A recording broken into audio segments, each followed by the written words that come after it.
Dr. Aadan Cabdulaahi Aw Xasan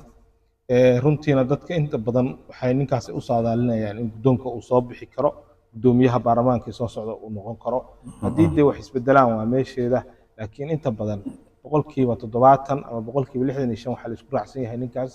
inuu noqon karo guddoomiyaha baarlamaanka ee cusub waqooyi bari Soomaaliya laakiin rasmi ma aha marka waxay rasmi noqonaysaa markii ay baarlamaanku doortaan una soo baxo runtii dadka intiisa badan waa isbedelay doonayaan waa isbedel doon dad badan oo reer maaragtay ku jooga reer waqooyi bari ah waxay rabaan in maaragtay isbedel uu imaado madaxweyne cusub la doorto guddoomiye cusub la doorto maadaama baarlamaan cusub iyo xubno cusub ay imaadeen dowladdu ay noqoto dowlad cusub laakiin haddana waxaa mar walba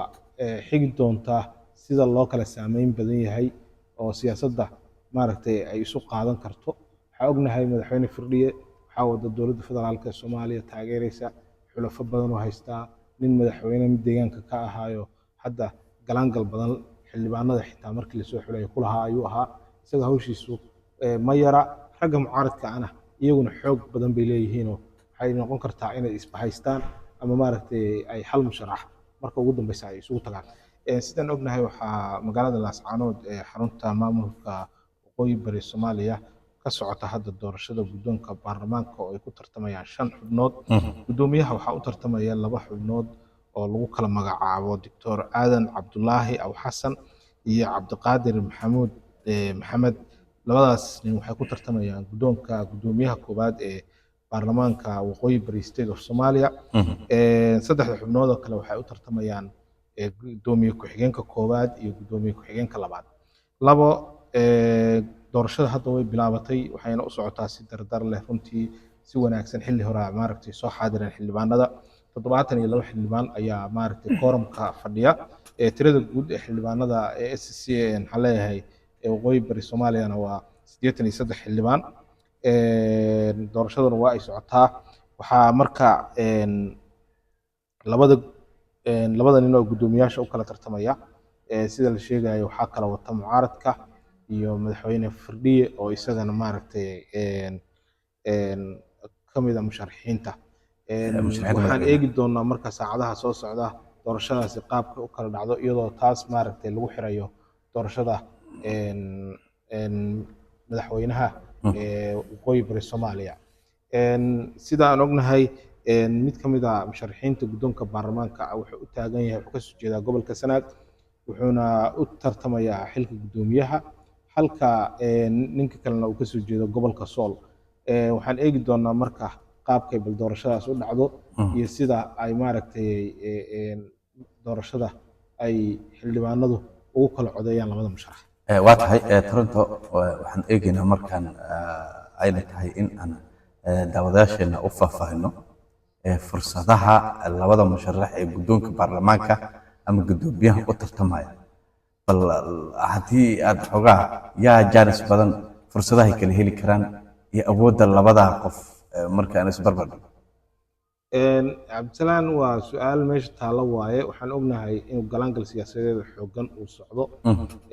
labada dhinacba ay wadaan iyagoo xalayta kulamo kala duwan la qaadanayay xubnaha baarlamaanka madaxweyne firdhiye waxaa la sheegayay inuu xalayto intii waagu ka baryayay ilaa iyo xilli dambe uu shaqaynayay sidoo kale kooxda kale ay shaqaynayeen iyagoo qolo walba ku maaragtay ku dadaalaysay in ninka ay rabaan ama guddoomiyaha qofka u rabaan inuu soo baxa inay baarlamaanka ay soo baxaan balamo adag iyo maaragtay isku imaansho iyo maaragtay loobin xooggan oo ka dhex socday xubnaha baarlamaanka hase ahaatee wax walba wax kala cadaanayaan marka hoolka la yimaado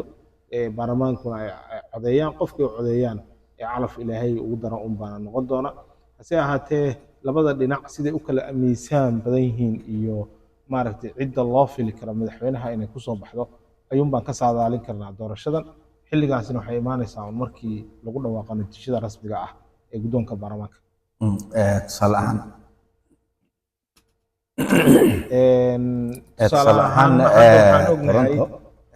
aan iraada Toronto marka aan doorashada oo kale aan filno sida hadda ku bilaabatay sida ay ku socoto dabcan waxaa la saadaalin karaa ama saadaal laga yar bixin karaa labada musharax markii dhaqdhaqaaq ahaan aad fiirisid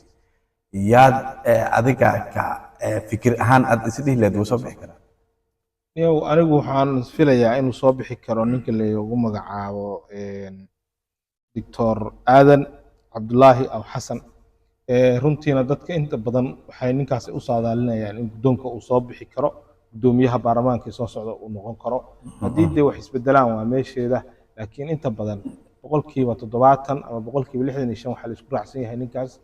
inuu noqon karo guddoomiyaha baarlamaanka ee cusub waqooyi bari ee Soomaaliya laakiin rasmi ma aha marka waxay rasmi noqonaysaa markii ay baarlamaanku doortaan una soo baxo runtii dadka intiisa badan waa isbedelay doonayaan waa isbedel doon dad badan oo reer maaragtay ku jooga reer waqooyi bari ah waxay rabaan in maaragtay isbedel uu imaado madaxweyne cusub la doorto guddoomiye cusub la doorto maadaama baarlamaan cusub iyo xubno cusub ay imaadeen dowladdu ay noqoto dowlad cusub laakiin haddana waxaa mar walba xigi doontaa sida loo kala saameyn badan yahay oo siyaasadda maaragtay ay isu qaadan karto waxaa ognahay madaxweyne firdhiye waxaa wada dowladda federaalka ee Soomaaliya taageeraysa xulafo badan oo haystaa nin madaxweyne mid deegaanka ka ahaayo hadda galaangal badan xildhibaanada xitaa markii la soo xulay kulahaa ayuu ahaa isaga hawshiisu ma yara ragga mucaaradka ana iyaguna xoog badan bay leeyihiinoo waxay noqon kartaa inay isbahaystaan ama maaragtay ay hal musharax marka ugu dambeysa ay isugu tagaan doorashada waxaan ognahay in ay jiraan wareegyo 1 2 ilaa 3 ama mararka qaar ka badan ay aadi karto saadaasha hadda si ku socota ama si ku bilaabatay markaad fiirisid ma is leedahay wareeg ugu horeeya waa lagu kala bixi karaa mise wareeg labada loo baahan maadaama ay yihiin laba musharax waxa tartamaya waxaan aaminsanahay wareegga ugu horeeya in lagu kala bixi doono codkana wuxuu noqon doonaa un hal dheeri qofkii maaragtay tira bata